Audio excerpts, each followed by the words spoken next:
Alright guys, so I'm going to do my best to make this one kind of quick.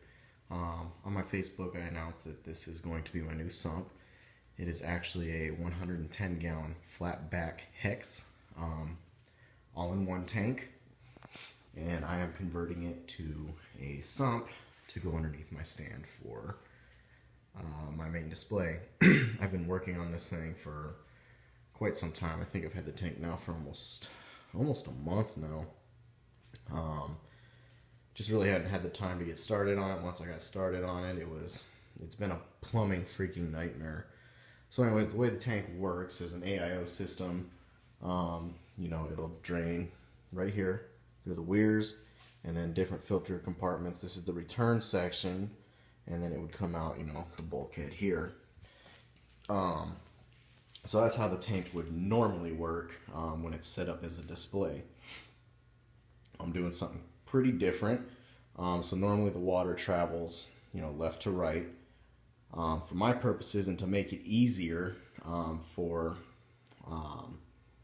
like my auto top off and skimmer section, so the water levels not always going up and down, I needed the back of the tank to run right to left. So that was a challenge. So anyways, so I've got it, I'll show you here in a second. I've got it to where it'll all work that way. Move the whole socket here. So how this is going to work, this whole display section here is going to be the refugium, and then the back filter compartment is going to be the filter stuff. So my protein skimmer is going to fit perfectly in here. This is a 7-inch space. My protein skimmer has a 6.5-inch barrel, so it'll fit in there. This is going to be where the return lines come into, and I'm going to put a basket in here to put filter media on. So this is where the drains are going to drain down into. Then it's going to run underneath this baffle, and then I drilled a big hole. Let's see if you guys can see it. I drilled a pretty big hole right here, this big hole, because this baffle goes all the way down to the bottom and it's sealed. So that's how I'm going to be able to keep a consistent water level in the skimmer area, because the water will drain down into the return area, and only the return area is going to go up and down, so that gives me a consistent water level in the skimmer area. The refugium is going to drain through this 1-inch bulkhead with the screen on it. Let's see if that'll focus. Maybe not. Anyways, so the skimmer's going to, the refugium's going to drain through this 1-inch bulkhead into the return section, and it's just going to follow the path for the filtration. And then from the return section, I'm going to have my manifold going to be feeding obviously up to the tank and my reactor. And I put a 90-degree elbow on this bulkhead at the bottom, this 1/2-inch bulkhead. I know it's hard to see, guys, but there's a 1/2-inch bulkhead right here with a 90-degree elbow on it. And I'm going to hook that up to the manifold, and the refugium is going to get its water supply from this 1/2-inch bulkhead right here, which was already there, so that made it nice. So how am I going to be running and plumbing this refugium is pretty different.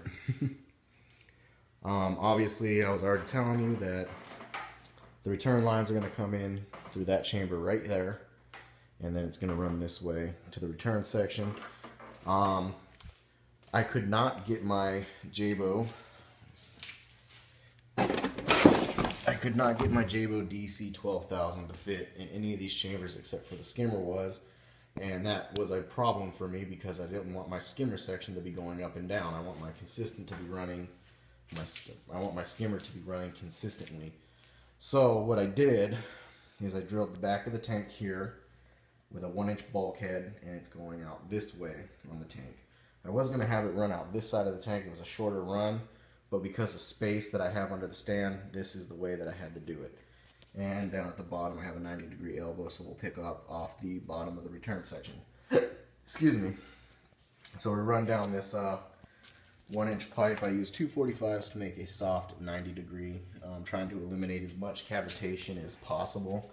I had to use a 90 here, a straight 90, a street 90, and I cut the bulkhead back, a good almost 2 inches, because I needed it to be more flush with the tank. So that's going to work out.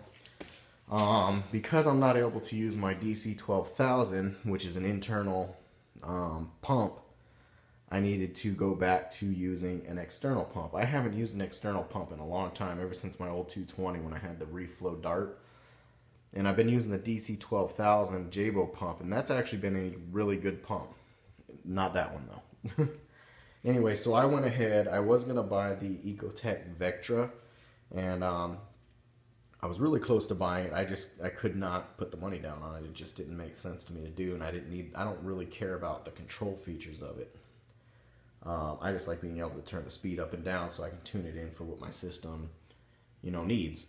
I don't need the wave modes and all that, so I couldn't put the money down. So anyways, what I ended up getting was a Waveline DC 6000, and this is all put on here because I was retrofitting all the pipe. That way when I go to put this in, it will take me like 45 minutes to have all the work done, and the corals that will be out of the water won't be out of the water very long. I'm trying to figure out what I'm going to do to keep the water level up in the tank, because I got corals that are already growing out of the tank right now, and that's with the water level all the way up. So we'll see what happens.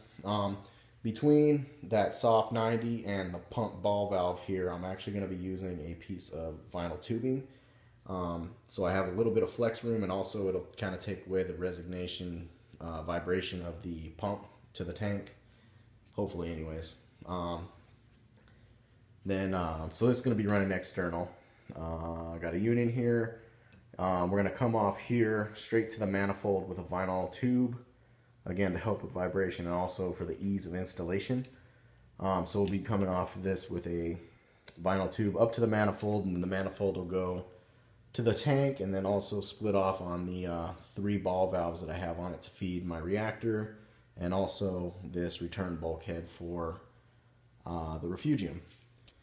I'm going to have 2 WP-25s. I'm going to put them in the back corner here on each side. So what I did to make it easier for the cords, so I didn't have to run the cords, through this and then have them going across, I just drilled some holes there, some small holes. This one looks pretty, but why that one looks so fudged is because my pilot bit broke when I was drilling this hole. So that's why this one looks pretty tore up over here. But we got it done. So yeah, that's pretty much it. It's a pretty unique system. I left the weirs open just in case, whatever, if that fucking bulkhead plugs up with, the algae I'm going to have in the refugium. I still have the weirs to overflow into the return section. That way this doesn't flood for any reason. Having it drain into that bulkhead brings the water level down about 4 inches.